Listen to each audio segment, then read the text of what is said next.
Peggy 18.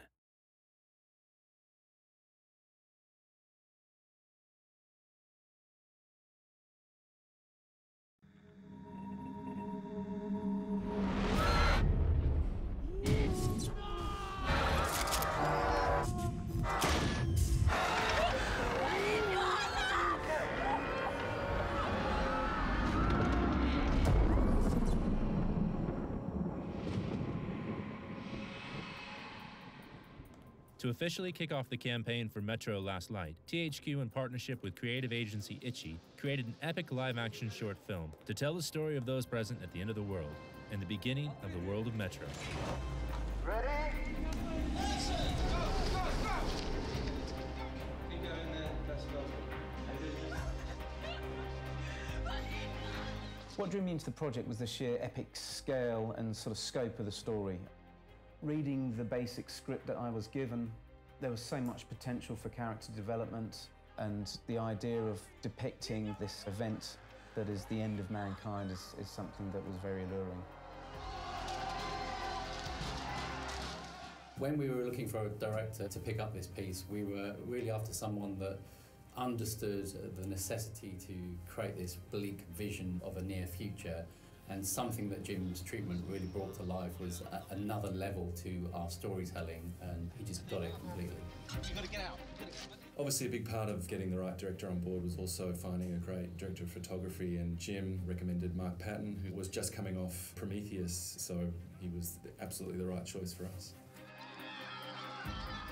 From experience of working in Kiev before, I knew that we could cheat Moscow and make that work for us. It just has this fantastic look about it, which really epitomises this bleak vision that we were hoping to achieve.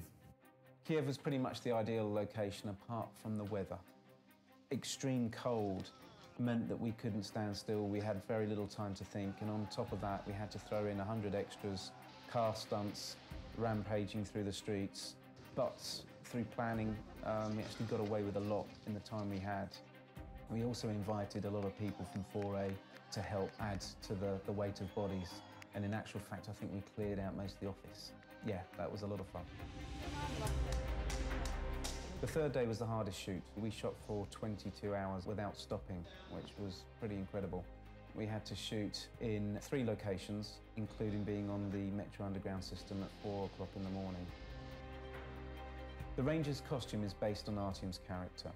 I really enjoyed developing that because that's toys for boys. You get to sort of build guns and knives and create uniforms. It was a real process of exploration to design and make his weaponry and his outfit as close as we could to the character in the game. Take your time. Action! One happy accident we had while shooting was the fact that the Metro commander happened to have a child who was the exact age we were looking for the baby. So in the film, the baby that is passed to him is actually his own son. Towards the end of the film, we needed to tie in the idea that perhaps this ranger was also the baby. And we felt that one really vital cue would be to use the lullaby. We had a lot of actresses into a casting session and got them to act out the scene with the baby. And one particular mother started to sing the child a lullaby.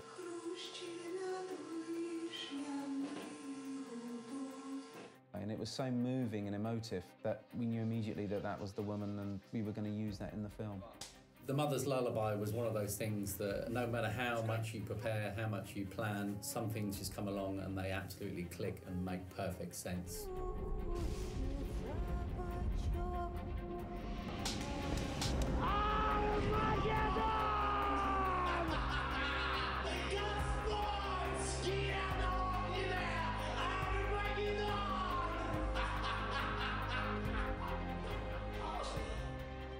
We wanted to make a very intelligent film. It's nice to come to your own conclusions and to make your own assumptions on what might be happening.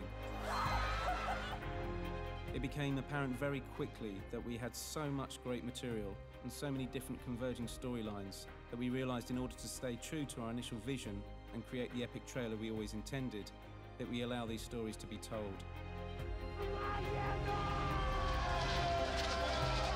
I think we did that very well.